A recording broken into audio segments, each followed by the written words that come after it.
Decode news network के विशेष कार्यक्रम शख्सियत में आज हम आपको रूबरू कराने जा रहे हैं एक ऐसी शख्सियत से जिन्होंने बतौर आईपीएस रहते हुए पुलिस कार्यप्रणाली को बेहतर बनाने के लिए प्रयास किए हैं। डिकोड न्यूज नेटवर्क के विशेष कार्यक्रम खास शख्सियत में आज हम आपको रूबरू कराने जा रहे हैं एक ऐसी शख्सियत से जिन्होंने बतौर आईपीएस रहते हुए पुलिस कार्यप्रणाली को बेहतर बनाने के लिए महत्वपूर्ण योगदान दिया है। आज हमारे साथ हैं बुलंदशहर एसएसपी संतोष कुमार सिंह, जो अपने मृदुल व्यवहार के लिए जाने जाते हैं। स्वागत है आपका हमारे खास कार्यक्रम में। सबसे पहले हम ये जानना चाहते हैं कि आप अपने जीवन के अनुभवों को साझा करें, जैसे कि प्रारंभिक शिक्षा और आईपीएस बनने तक के सफ़र के बारे में हमारे दर्शकों को अवगत कराएं।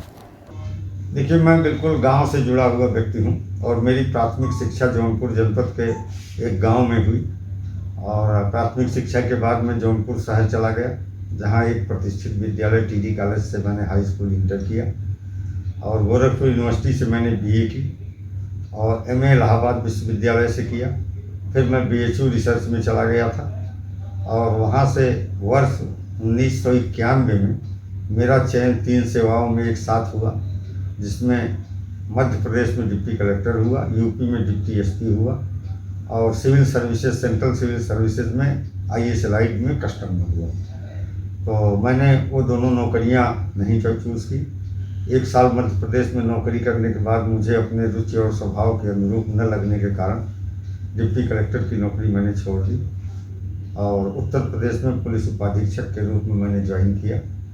शुरुआत में 3 साल सीओसीटी एटा रहा, इसके बाद सीओसीटी लखीमपुर खीरी रहा 1 साल, 3 साल सीओसीटी मथुरा रहा, 5 साल सीओसीटी बनारस रहा, इसके बाद एडिशनल एसपी बस्ती सुल्तानपुर रायबरेली और फिर एसटीएफ बनारस में लगभग 2.5 साल रहा एडिशनल एसपी के रूप में। इसके उपरांत जो है मैं एसपी सिटी बनारस हुआ, लगभग 1.25 साल एसपी सिटी बनारस के रूप में रहा। फिर एटीएस में एडिशनल एसपी रहा और प्रमोशन आईपीएस मिलने के बाद मैं 1 साल लगभग SP ATS eastern zone Banaras में पोस्ट रहा। 2017 मई में एसपी चंदौली हुआ, 27 महीने वहाँ पुलिस अधीक्षक के रूप में काम किया और वहाँ से यहाँ आया लगभग 19 महीने से एसएसपी बुलंदशहर के पद पर। जनपद में पुलिस को मजबूत और बेहतर बनाने के लिए आपने क्या कार्य किए हैं? देखिए, हम सबका लक्ष्य यह है कि पुलिस का काम अपराध नियंत्रण का है, सबसे महत्वपूर्ण काम जिसके लिए पुलिस की तैनाती की गई है। दूसरा, जो आम पीड़ित व्यक्ति है उसकी मदद किस तरह से की जाए, महिला अपराधों के प्रति किस तरह संवेदनशील तरीके से हम महिलाओं की हिफाजत करा सकते हैं, कानूनी तौर पे, सामाजिक रूप से। टूटते हुए परिवारों की वजह से जो आजकल घरेलू समस्याएं आ रही हैं, प्रतिदिन भारी संख्या में हमारे सामने प्रकरण आते हैं जहां पारिवारिक टूटन की वजह से महिलाएं अपने पति, सास, ससुर, जेठ जेठानी के खिलाफ मुकदमे लिखाती हैं और पूरा परिवार मुकदमेबाजी में फंस जाता है। तो उसमें हम लोग प्रयास ये करते हैं कि परामर्श केंद्र के माध्यम से उन टूटते हुए परिवारों को टूटने से बचाया जाए और महिला को उस घर में उसे प्रस्थापित किया जाए, उसे प्रतिष्ठा दिलाई जाए। अगर कहीं अपराध हो जाता है तो फिर न्यायालय में प्रभावी पैरवी करके सज़ा दिलाई जाए। लगभग 2020 और 21 के 2 महीनों में 42 अभियुक्तों के खिलाफ हम लोगों ने सजा कार्रवाई कराई है, जिसमें से 18 लोगों को आजीवन कारावास या 20 साल से अधिक की सज़ा मिली है।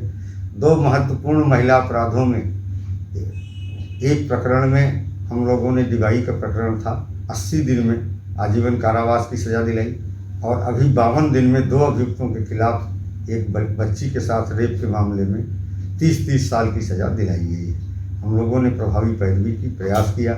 तो अगर इस तरह से इतने कम समय में अगर अभियुक्तों को, विशेष रूप से जो महिला अपराध, बच्चियों के प्रति अपराध हो रहे हैं, उसमें हम सज़ा दिलाने में सफल हो जाते हैं, तो ये एक अच्छी उपलब्धि है। इसका समाज में बड़ा ही सकारात्मक संदेश जाता है, अपराधी के मन में भय पैदा होता है और इसमें पुलिस के लोगों ने बहुत ही कम 9 दिन में, दोनों प्रकरणों में 9 दिन में आरोप पत्र न्यायालय प्रेषित किया गया।